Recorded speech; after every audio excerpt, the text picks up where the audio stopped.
This episode of Discovering Trek Discovery is dedicated to the memory of Abby Smith, the wonderful fur baby of Bill and Kelly. At the time of recording this episode, Bill was unavailable as he and his wife were tending to their precious dog Abby, who had undergone surgery to remove a tumor on her liver. It was only after recording that we were told that Abby had crossed the Rainbow Bridge. The entire Trek Geeks podcast family offers our condolences to Bill and Kelly on the loss of such a wonderful, sweet pup. May she rest in peace, and may her memories be a blessing.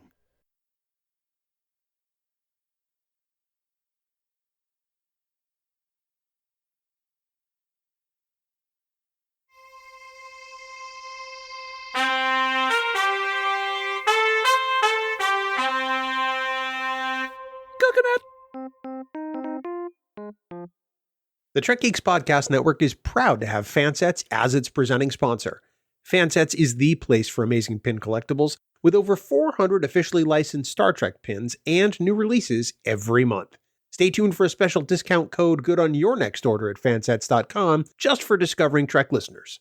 Fansets. Our pins have character.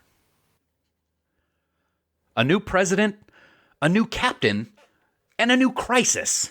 Season 4 of Star Trek Discovery is finally here as Captain Burnham and the crew of the USS Discovery work to rebuild the Federation as a new and catastrophic threat shows up which destroys everything in its path. Set a course for the 32nd century, everyone. My name is Dan Davidson, and we are Discovering Trek Discovery.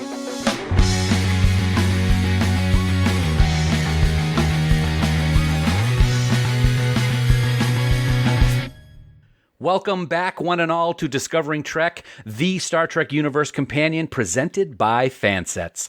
It's been way too long since we last saw the crew of the USS Discovery flying around the galaxy and helping solve the cause of the burn, and we have been anxiously awaiting its return. Well, we wait no longer as Season 4 has finally kicked off with an amazing first episode called, interestingly enough, Kobayashi Maru. And as the title indicates, a no-win situation is facing our new captain as a new and extremely dangerous anomaly threatens the Federation and the entire galaxy. It sounds like more than I can handle by myself, so I am thrilled to once again welcome back to the Discovery Roundtable my amazing co-host.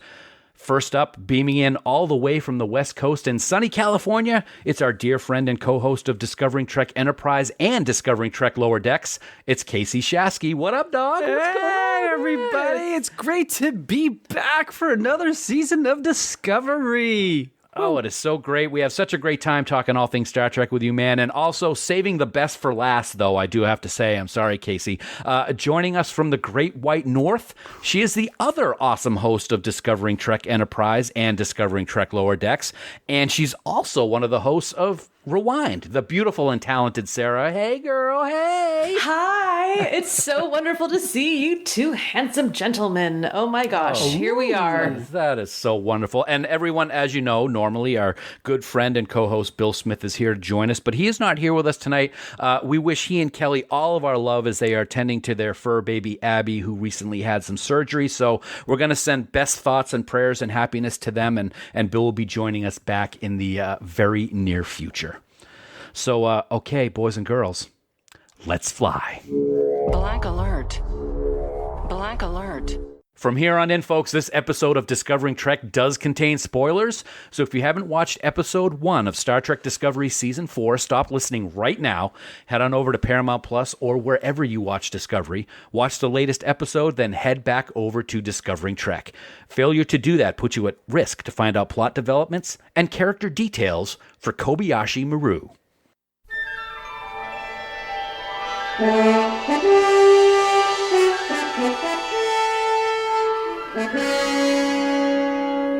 Episode 401 of Star Trek Discovery, Kobayashi Maru, is written by Michelle Paradise and Alice Kurtzman, and Jenny Lumet, directed by Olatunde Osunsanmi. After months spent reconnecting the Federation with distant worlds, Captain Michael Burnham and the crew of the USS Discovery are sent to assist a damaged space station, a seemingly routine mission that reveals the existence of a terrifying new threat. Originally released on November 18th, 2021. It is the season premiere of Star Trek Discovery's 4th season. Trainees, to the briefing room. Well, ladies and gentlemen, friends, as we gather in the briefing room to start our discussion on episode 1, the season premiere of Discovery Season 4, let's get some high-level thoughts. We always love to do this. Was it a thumbs up? Was it a thumbs down? And why? And I'm going to start with Bill, because he isn't here. I'm going to let everyone know what he thought. He gave it a thumbs up. He said it was an incredibly solid season premiere, and it definitely establishes a much different tone than that of season 3, which I certainly can't disagree with. And Sarah, what did you think? I gave this thumbs up, 2 of them, big time. Absolutely. I enjoyed this episode. I loved the opening scene with those butterfly people, and I really liked the intensity on the bridge between the captain and the president. Big Excellent. time. Yeah. Okay, so 2 thumbs up so far. Casey, what do you got, buddy? I started with a barely thumbs up. Barely? A universal existential threat again, and it reminded me of the movies always trying to one-up themselves over and over again, and for me that's not a good reminder. But as the episode went on, it became a full thumbs up. Okay, I can agree with that. I actually gave it a big thumbs up as well. I didn't realize how much I missed this crew, how much I missed the ship, and the special effects and stories in Star Trek Discovery. I do agree with you, Casey. It's the 4th season. It's the 4th big crisis. And, okay, it's the same. It's a different crisis, same story. I don't know if that makes sense or not, but definitely a thumbs up. Lots of great things to talk about. So let's get right into it. Actually, that's 4. I guess we say four thumbs up out of 4 so far for season 1. So that's good. Let's start with some of the highlights of what we thought for this episode. And Sarah, let's start with you again. What did you really put as highlights for this first episode of the season? One of them was definitely the introduction of the new character, the president. I can't remember her name. I don't have it jotted down on my notes, but I just loved what she brought to the scenes on the bridge where her and Michael are having a showdown. I think it stressed me out in a good way, because I was like, nobody should question, but also you really should question. And I thought that it was a great acted scene, and it just was something I wasn't expecting. I really like that. And I also just, that darn cat Grudge. She is a queen, and she brings comedy to a show that can get really intense and really heavy. And I just, like I said earlier, that opening scene, and all because of the cat and the misinterpretation, I just thought it was a great opener. Got me excited. Wasn't that a movie, That Darn Cat? It sure was. See, the old tangents. Disney, yeah. The That Darn Cat podcast will be premiering live in 2064. So yeah, I got to agree with that. I did love that. How often do we see things like this on shows like Three's Company and Big Bang Theory, that something is misinterpreted and it makes for some great humor? And we got to see that right off the bat in the opening scene of Discovery Season 4, Casey, with the butterfly people. I love how Sarah called them that, because that's what I call them, with misinterpreting what Grudge actually was. I thought that was a pretty good way to start the season off. Mm-hmm. It was because you're seeing things of, hey, this reaching out, this trying to regrow the Federation will have failures and successes, and this away mission, boy, that was rough as can be.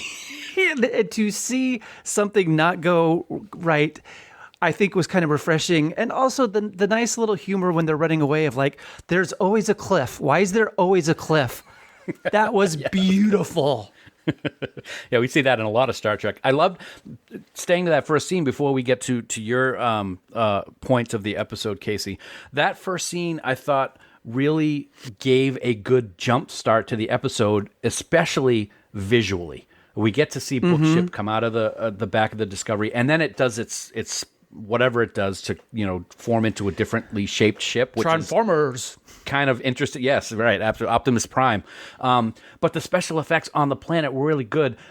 I'm not talking specifically about the butterfly people flying, but I'm talking just about the planet itself and their ship decloaking. The visual effects team certainly hasn't taken any time off in producing great context, and we see that right off the bat. Oh yeah, absolutely. And I think this is the first season they're using the I don't know what else to call it, but the Mandalorian huge screens Yeah, the big green screen set, You like know, the whole set. Yeah. everything. But it's like you don't have to green screen anything anymore. It's all there. And as the camera moves, the background moves and all that stuff. Yeah. And I think that's going to open up so much for this show.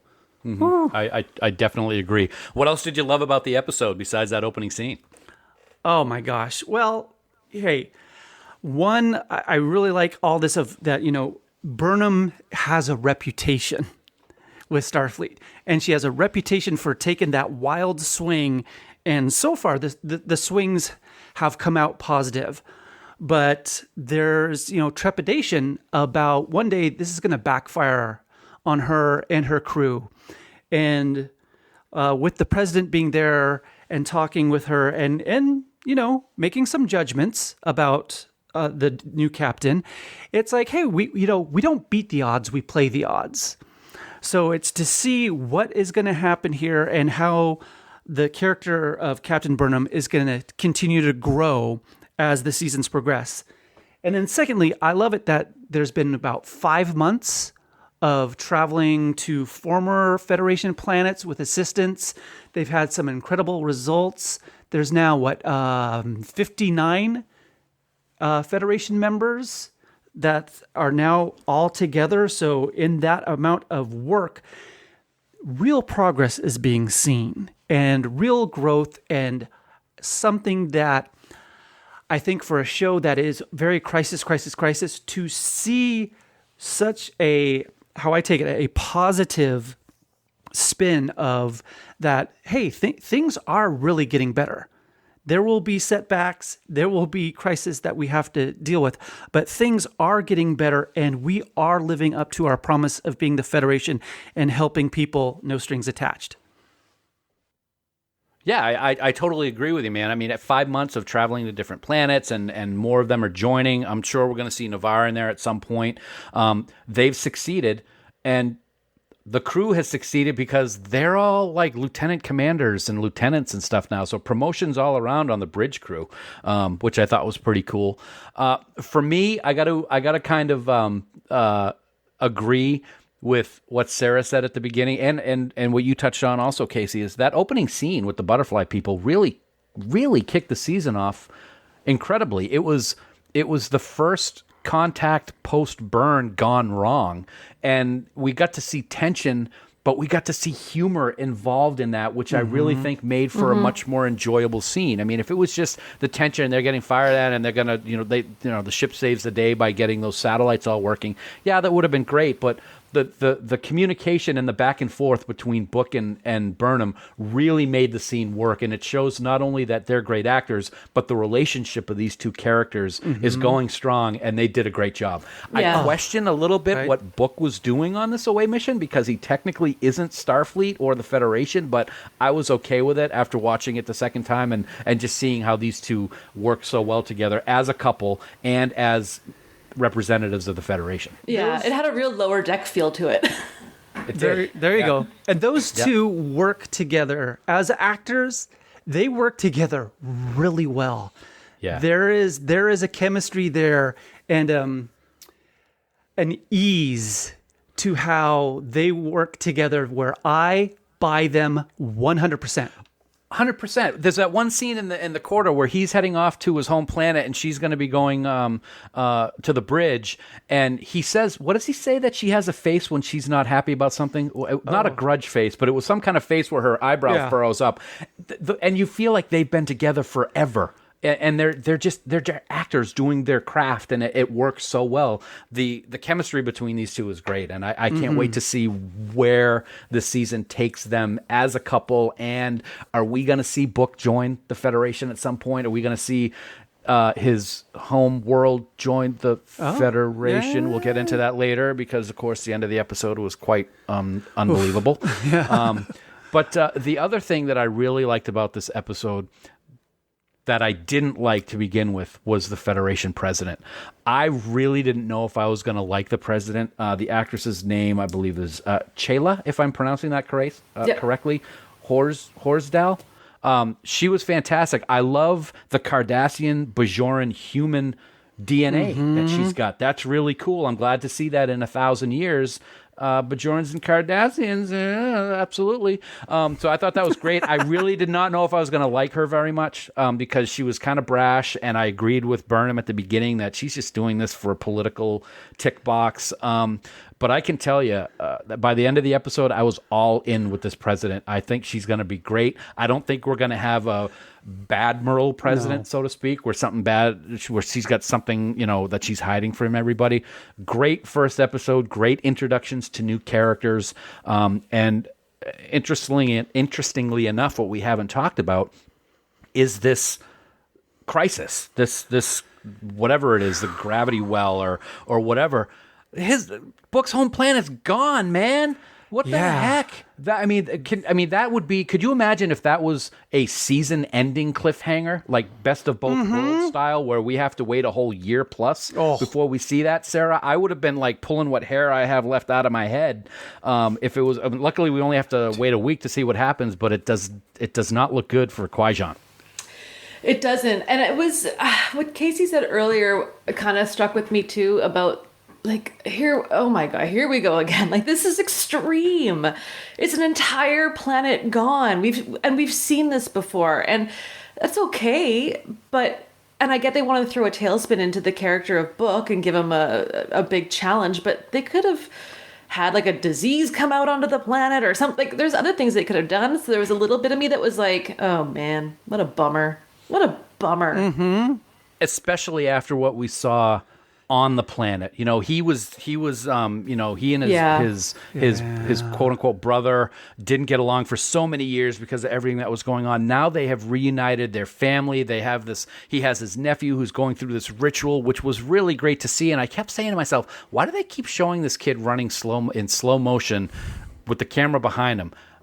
It was interesting. And then of course we had the birds flying off and we saw what happened later, but it really was a punch to the stomach that he's finally reconnected with his family. Everything's going great. And then the next thing you know, he's looking at the view screen and his planet's destroyed. That's not a good day. It's an awful day, right? It's an awful day because it is, the producers and writers set us up to emotionally be invested, and then sucker punched us right in the nether regions of just. And I hear what you're saying, Sarah. I think though they went for the hardest gut punch possible to really set up the stakes for the rest of this season of no planet that you think is safe is safe. All bets are off. And you can see it, Sarah, if you haven't watched it, or if you've seen it but want to see it again, go back and rewatch the scene where they get to the bridge and Book is looking at the view screen and he sees the planet, but we don't see it yet. Look at Burnham. The look on her face in the background, it's kind of out of focus, but the look on her face is unbelievable. And then they do the close-ups of all of the crew, including the captain. But that initial look from Sonequa behind David is worth the entire episode and the devastation that we're about to see on screen. It was a great first episode. Mm-hmm. Yeah, absolutely. When you're coming back, you come back strong, and they sure did. And what do you all think? But it seems like Discovery is its own animal now. Absolutely. It's not, hey, we're doing a kind of a backdoor pilot thing for another thing. It's like, no, this is who we are. We are our own show. We're going to own everything. Mm-hmm. And I'll be the first person to eat crow. In season 2, when they were going through the wormhole, I was upset that they were going to go to the future so that they didn't have to worry about Star Trek canon in air quotes. And I was kind of nervous about what was going to happen. And as we saw in season 3, and at least the first episode of season 4, I'm loving what they have done with the show. And that's pretty good for someone who's been fired from the job about 20 times like Kurtzman has, right?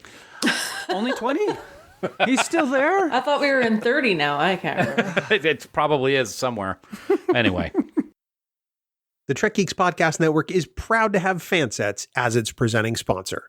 Their love of Trek can be seen in every single Star Trek pin they produce, and with over 400 pins to select from, and new pins being added every single month, you are sure to find whatever you're looking for to add to your collection.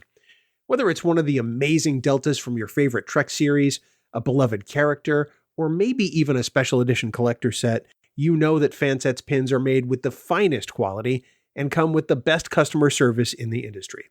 So head on over to fansets.com today, check out all of their amazing pins from all the different genres they represent. Start by adding a bunch of pins, accessories, or even gift cards to your shopping cart, and at checkout, enter discount code word Discovering Trek for an amazing 10% off your entire order. That's Discovering Trek in all capital letters with no spaces for 10% off your fansets.com purchase. And don't forget, if you're in the United States and spend more than $30, you're also going to get free shipping. Fansets. Our pins have character. And we thank our friends at Fansets for being the presenting sponsor of the Trek Geeks Podcast Network. Of all the souls I have encountered in my travels, his was the most human. Well, Star Trek has always been a reflection of our times, and that does not change. And in this segment, as always, we're going to take a look at what this episode helped us discover about humanity, or perhaps even what it tells us about ourselves. So, Kasey, what do you have this week for this important segment of the show? Well, I wanted to talk a little bit about the differences in motivation versus mobilization. If we as humans have to rely on external motivation to act, then we're doomed. Motivation is almost always an external event that's usually temporary and fleeting. Being mobilized to act in and or for the benefit of others is a much stronger position to be in. We can be selfishly altruistic and truly have win-win scenarios for all involved.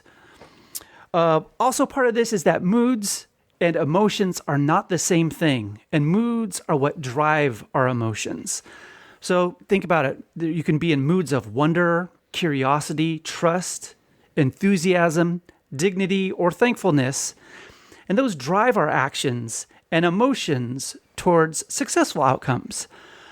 On the other end of the spectrum, moods of cynicism, pride, arrogance are detrimental to our success in life.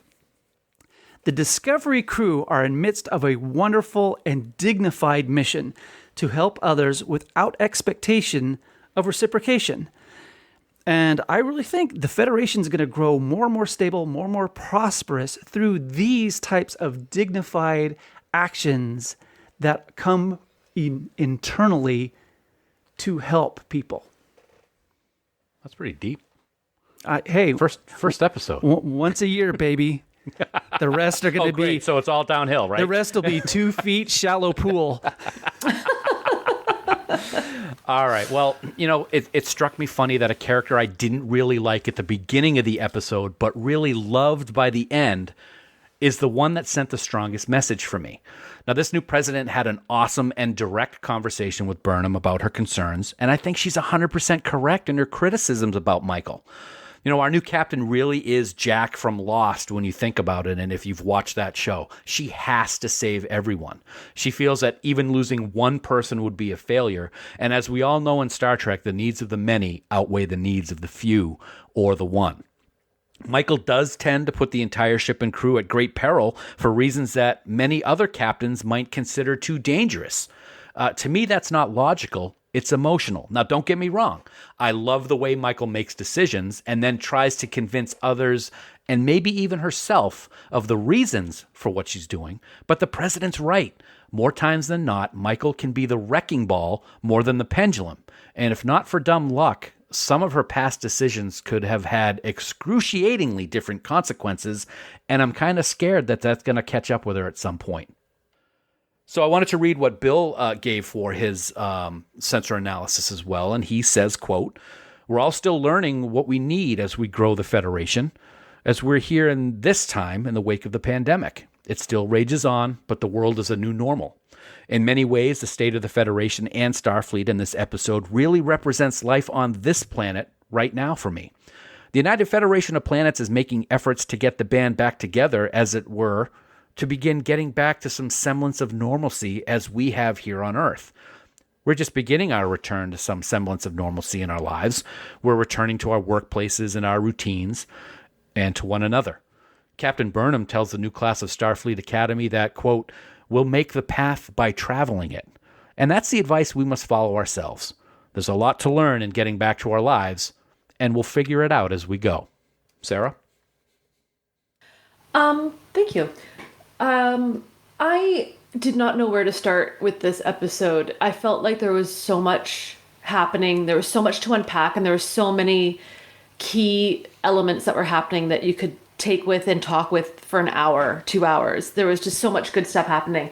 One thing I really found that stood out was just how this season is setting us up for a transition and like that awkward teenage year for a lot of people, because the crew is still toiling with the fact that they're so far away from what they knew. There's some people are still struggling with coming to terms with the fact that they're 900, 800 years in the future. They're learning to kind of walk in this new era. They're learning to deal with the new rules and the new expectations and how Vance works. And this new president now comes into question them. And now we have Book trying to figure out what's his next step, and then how is Burnham going to walk around Book, and then you still see that something's going on with Tilly, and we're waiting to see what's going to happen with Adira and Gray, and there's just everyone's kind of lost and they're holding on, and it wasn't what I was expecting for a vibe in this beginning of the season, but I like it because I have no idea what to expect. I have no idea where this is going to go. All these characters are in such different places than they were at the beginning of the series. Saru as well, trying to figure out where does he want to be? What are his plans? He's got so many obligations and so much potential, and it's just so good. I don't know what to think. It's just been such a good series, and I love that the season 1 is starting off so strong, and I love that I'm surprised because it doesn't happen very often this day and age. Hear, hear. So I'm going to go off on a tangent before we get into Starfleet commendations, guys. We talked about what we loved about the episode, but we didn't really talk about the aspects of the episode. There are so many stories going on. Yeah. Of course, we have this new threat, but we have the amazing scenes with the Discovery and that space station and what's going on there with Tilly and Adira going to help, and I thought that was great tension with everything that happened. And then we of course have the Adira and Gray situation and what's going to be going on, how soon before we know what's going to happen with Gray. There's a lot happening. I love seeing Vance. I love seeing Vance with his family. That was a really tender moment. There were so many good things that took place in this episode that we never really talked about them, but I want to make sure that our listeners know that we did see all the scenes. We just may not bring them up all the time, but I don't think there was one scene, guys, that was in this episode that didn't have emotional importance, and that didn't. It wasn't just a lost moment. It wasn't something that we're not going to talk about again or have consequences. That might not be the right word, but something going on in the season. So I figure I'd get your thoughts on what you thought about those extra scenes as well. Oh, 100%. I think this was such a well-crafted episode to manipulate us in a good way emotionally, that there was emotion after emotion of seeing, like you're talking about, of, family, who you choose to be your family, what is happening with people, how they're dealing with what they're dealing with in everyday life, so that when we get to the end and that big hit, it's just, before, like Spock said in, the Star Trek movie, I'm emotionally compromised. So you get there and there's the building blocks or the steps to get there. And then for all of us, come on now, for the yearish plus that we've all had, is there are things that before we might have just scoffed at or passed by or whatever, but things I think for some have taken a much deeper meaning, and of being able to see people, being able to be around people, appreciating what they do with us and for us every single day. Whether, just when you're just there for a friend and you offer that small attaboy, that small gold star type thing, and no BSing it. The real things of, what I really admire about you is, or one of the things I admire about you is this. That can be amazing for people. And this episode, as I watched it again, I was like, gosh dang it, they're doing a really good job with all these storylines. Who are you, and what have you done with Kasey Shafsky? Right? A lot less whiskey today. Sarah, are you on the same page? Is that eloquent a speech that we just heard? Because that was pretty deep again. Yeah, I got nothing to say. This was good. Yeah. All right then, enough of that. Then let's move right along. Commendations, palm leaf of Axonar Peace Mission, Grand Kite Order of Tactics, Class of Excellence, Prenteris Ribbon of Commendation. Of course, one of the things we always like to do is give away awards that really don't mean anything. So we're going to do some Starfleet commendations of what you picked this week to receive as your really top moments of the episode. So Sarah, let's start with you. What do you got? Oh my goodness. I'm starting with the writers, Michelle, Jenny, and Alex. Holy smokes. I don't know if this was intentional or if other people caught it, but there was a little nod to Galaxy Quest there in the beginning, and I was all about it. I loved that. And also with the, Archer space dock or space thing, that was just a great little nod. Just the fact that they were able to pepper such good little bits of humor with a little bit of Easter egg, with some really heartfelt emotion and some terror. Like, it's just so well crafted. So big props to them. Chayla Horsdal, as we've already talked about, President Rillick. That's the name, President Rillick. Yep. Fantastic new addition. Can't wait to see what we get out of this character. I hope we get more. I hope she doesn't turn into a bad guy. I like where we're going with this. And of course, Sonequa Martin Green. I mean, she's got so much range. She can just stand there, and I'm enthralled, and I'm ready for more. I mean, she can act with her facial features and her looks and her mannerisms, and it's phenomenal to watch. Love her.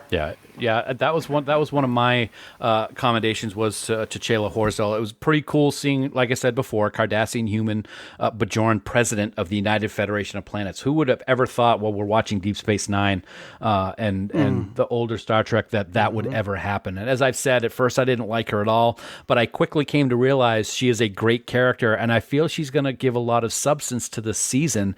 And her directness with Michael is something that we need. She's a politician because she's the president, but she also doesn't, she says what she means. And we don't get that a lot with politicians these days. So it's nice to see someone direct and speak her mind, even if it's going to piss some people off like we saw with her. So I really like that. As also, we talked about the opening pace of the season. Like I said, I'm not sure why Book was there for a Federation post-Burn First Contact, but I'm glad he was, because the banter back and forth between he and Burnham was great and made a tense issue really pretty funny and fun to watch. So I really like that. And I'm going to forever be a fan of what I'm going to call from now on the Butterfly Peeps. That's my my rock band name. The special effects were great. Those people were great. And I love how when the leader contacted the Discovery afterwards, he just kind of was like, okay, we're cool. I kind of thought that was good. And just amazing special effects. The special effects, the opening shot when Book's ship left the Discovery reminded me of the season 1 first scene where the camera was pulling back and it ended up being Takuma and his eyeball. I really thought that was good. And it reminded me that it was so well done. But I gotta say, guys, my biggest commendation this week is Archer Station. And not only Archer Station, but the music from Enterprise. I teared with that. It was a great tribute to the show that we're still celebrating the 20th anniversary for. And I got to say, I've always felt that music, which is Archer's theme, that should have been the official theme for Enterprise. And the fact that they named the space station after Archer so far in the future and then played the music for it, that was the moment for me in this episode, Kasey. Heck yeah. I mean, Sarah and I know, after doing a bunch of stuff with Enterprise, when that came up, I was like, dang, they are bringing everything's intertwining in a spectacular way. And I think with all the new Trek that we're getting, think about decades from now, how much stuff is just going to be intertwined of all of this new Trek that's coming on, that stuff we've been loving for 50 years. Oh, Yeah, absolutely. man. I love, and I left it out, but that Archer Station with the Voyager J in space dock was pretty cool too. So that's 2 shows in 1 shot. I thought it was pretty good. Bill had a couple of things that he wanted to point out for his commendations. Of course, the first one, which seems to always be the case with Bill, and he's not wrong, is Sonequa Martin Green. We've seen such an evolution of Michael Burnham in the last 3 seasons, and she takes her rightful and earned place in the Discovery captain's chair, and it's all been beautifully played by Sonequa, he says. He also gives a commendation to Michelle Paradise, Jenny Lumet, and Alex Kurtzman, and says the writers of this episode have been fantastic. The season premiere, in my opinion, is the best season premiere yet for Discovery, and it shows that this writing staff, this cast, and this series has entered its stride. And he truly looks forward to the journey the season is going to take us on. And I definitely agree with that as well. And Bill's third commendation for the week is the VFX team. I ended last season praising this team, and I begin this season with the same praise, Bill says. That opening sequence with the dilithium delivery is amazing, and it's just the beginning of what we'll see this season, I'm sure. This crew outdoes themselves every season, and thank you for all the hard work and love you put into this series. And and we've talked about it a few times now this episode. Bill's love for the VFX team is something that I share. It's something that you both share. So yeah, great commendations from our friend Bill too. You're up, Kasey. Ooh, baby. Well, let me start. Costume design, everyone involved in that, and gosh darn it, if that plum dress uniform on Burnham isn't the best uniform ever, I'm sorry. I love that uniform, and it seemingly kind of comes out of the blue, a new refreshing color palette that really works. And think about it, the new cadets that are coming through. We had some cool new uniforms for them as well. So, thanks for the costume design coming up with that. We briefly spoke about it, but the music score and sound design continue to impress time and time again.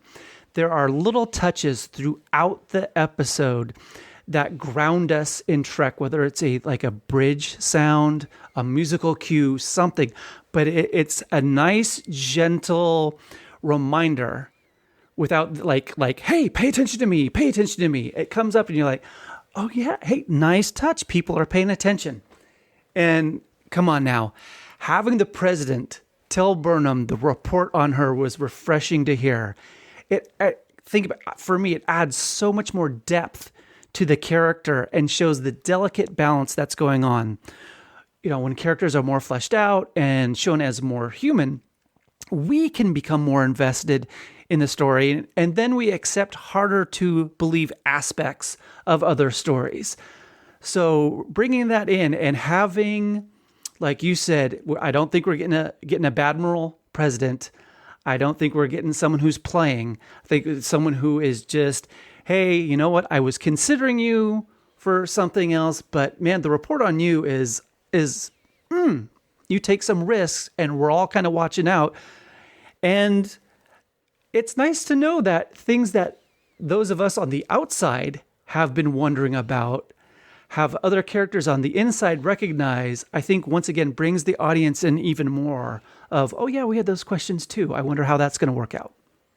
It's interesting that you say that, Kasey, because one of the things that my wife Sue said when we were watching the episode the other night, we were talking about that discussion that they had, and Sue says to me, goes, well, isn't that what Starfleet always does? Kirk always took risks. He always put the crew at risk to get what he felt was the best decision.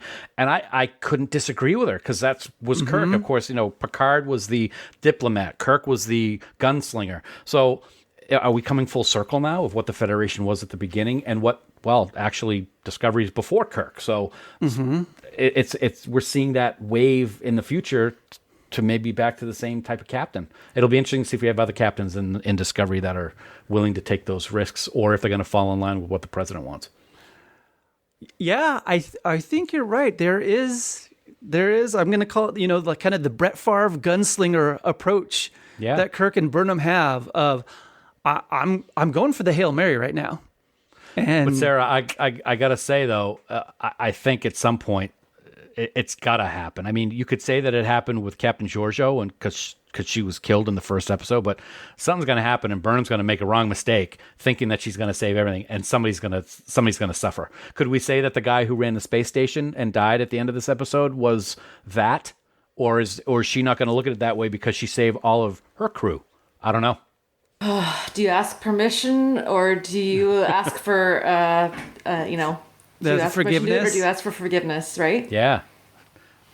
There are so many great things that we could have had as commendations, and all of these are awesome, but many questions, and maybe we'll see something happen over the season. Mm-hmm. Who knows? So here we are, guys. Episode 1. It's under our belts, and it's an amazing kick of the 4th season on Star Trek Discovery. So, Kasey, what do we have coming up next week? Oh, my gosh. Well, Dan and everybody, next week, Saru returns to help the USS Discovery uncover the mystery of an unusually destructive new force.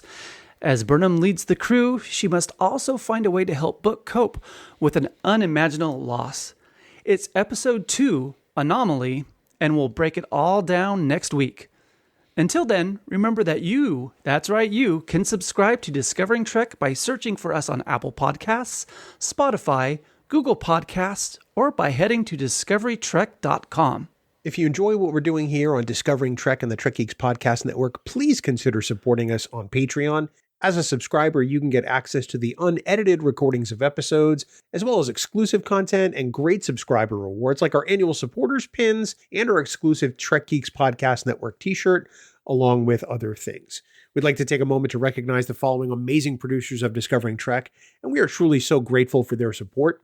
Mike Bovia, Chaz Bradshaw, Kyle Castillo, Peter Craig, Andy Davenport, Craig Ewing, Jackie and Chris Hackney, Kimberly Hartman, David Hood, Leonel Marchand, Matt McGonigal, Jim McMahon, Darren Metcalf, Charlie Mulvey, Sean O'Halloran, Jamie Rogers, Casey Shafsky, Jim Stoffel, Chris Tribuzio, Ken Tripp, Christina Werther, and the lovely and talented Jess Vashon. If you would like to become a producer of Discovering Trek or even get access to the raw audio for Discovering Trek episodes, head on over to patreon.com/TrekGeeks today for all the details. Well, a special thanks, as always, to Kasey and Sarah for a great discussion, and we look forward to Bill joining the round table very soon. So what did you all think of the episode and of our discussion? We want you to hit us up on Twitter and give us your thoughts. We are at Discovering Trek, and we would love to hear from you. And that's going to do it for this week in our discussion of Episode 1, Kobayashi Maru. Season 4 started out with a bang, literally, and it looks like it's going to be another amazing ride for the crew of the good old NCC 1031 Alpha. As always, we want to thank you so much for taking time out of your busy schedules to listen to us talk about Star Trek Discovery each and every week. We're so glad to be back. We wouldn't be here without your support, and we thank you so very much. As Kasey mentioned earlier, we're going to be back next week to talk all about Episode 2, Anomaly. Until then, here are some words of wisdom from the late Admiral Katrina Cornwell. The only way to make a new road is to walk it. And until next week, never stop discovering.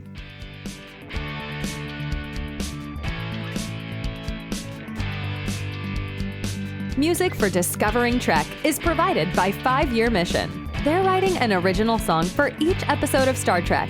Hear more of their music at 5yearmission.net. Discovering Trek is a production of Coconut Media Works. Executive producers Bill Smith and Dan Davidson. For more great Star Trek discussion, discover the other shows of the Trek Geeks Podcast Network at trekgeeks.com or find us in Apple Podcasts, Spotify, or your favorite podcast app.